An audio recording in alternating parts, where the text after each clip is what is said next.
Hello and welcome to Critical Success. I'm Adam and today I'm talking about degrees of success in tabletop role-playing games. So let's start by examining how exactly success is determined in most role-playing games, and it typically goes something like this. When a player wants to do something, the GM will let the player know to make a check or a roll using one of their stats or one of their skills. The GM then will decide on a difficulty for the check, and this typically is a target number that the player has to meet in order to succeed. Then the player will roll their check, and if they meet or surpass the target number, then they'll succeed, and if not, then they'll fail. It's a simple system that works well, but some games choose to take this one step further by adding degrees of success.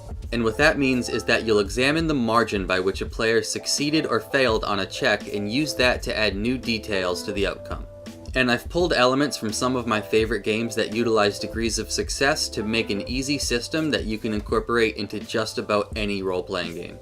So for this system, we're going to have 5 degrees of success, and in order from highest to lowest, they're going to be critical success, success, success with complication, failure with advantage, and critical failure.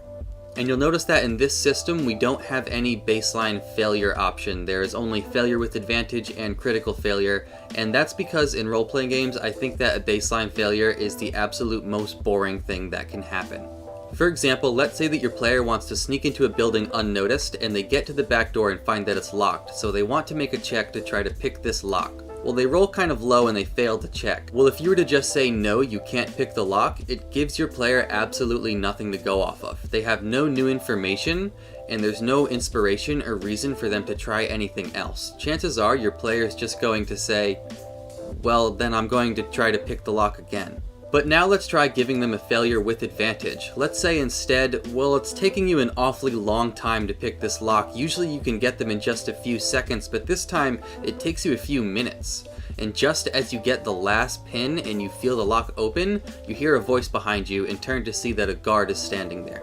Well, they still failed at what they wanted to do, which was sneak into this building unnoticed, but now they have an advantage in that if they can manage to deal with this, they might still have a way in.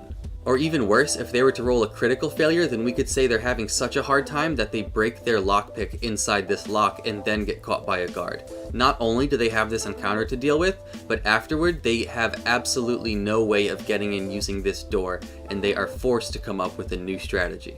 In both of these examples, we're giving the player a little bit of inspiration, and more importantly, we are not stopping the momentum of the game. There is never a simple no. So to expand on this a little bit, let's take one example and apply all 5 degrees of success. So let's say that you're playing in a sci-fi game and one of your players is a hacker. This player wants to hack into a database of an enemy organization and find the name of the leader so that they know who to target in their missions. So you're going to have this player roll a hacking check, and let's say that that check has a difficulty of 14. Well, if that player were to roll a 14, a 15, or even a 16 or 17, then we could consider this a success. We would say, yes, you managed to hack in, you get the name of the commanding officer that you're looking for, and you know who to target your next mission on. Well, now they've done exactly what they needed to do, and they know how to move forward from here. But what if they roll higher, a 19 or even a 20? Well, now we can say that this is a critical success, and that means that not only do you do exactly what you wanted to do, but you get some sort of additional reward as well. For this example, we would say not only did you hack in and get the name of this commanding officer and some of his right-hand men, but you also figured out the location of their hideout, which is in the warehouse district on the west side of town. So now the players not only did exactly what they wanted to, but they got some sort of additional information which is going to make moving forward much easier. But now what if they roll just below a success, let's say a 12 or a 13, and we still want to give them some sort of reward because this isn't too bad? Well, now we can say that maybe they get a success with a complication. So we'll say that yes, you managed to hack in and get the name of this commanding officer, but as you get in, you realize that there's a security system on this database, and the enemy is going to know that someone tried to hack in. So maybe now this organization will be ready for you when you go for them. Even though the player rolled just below a success, we're not stopping the momentum of the game. We're still giving them something to go off of, but we're adding a complication.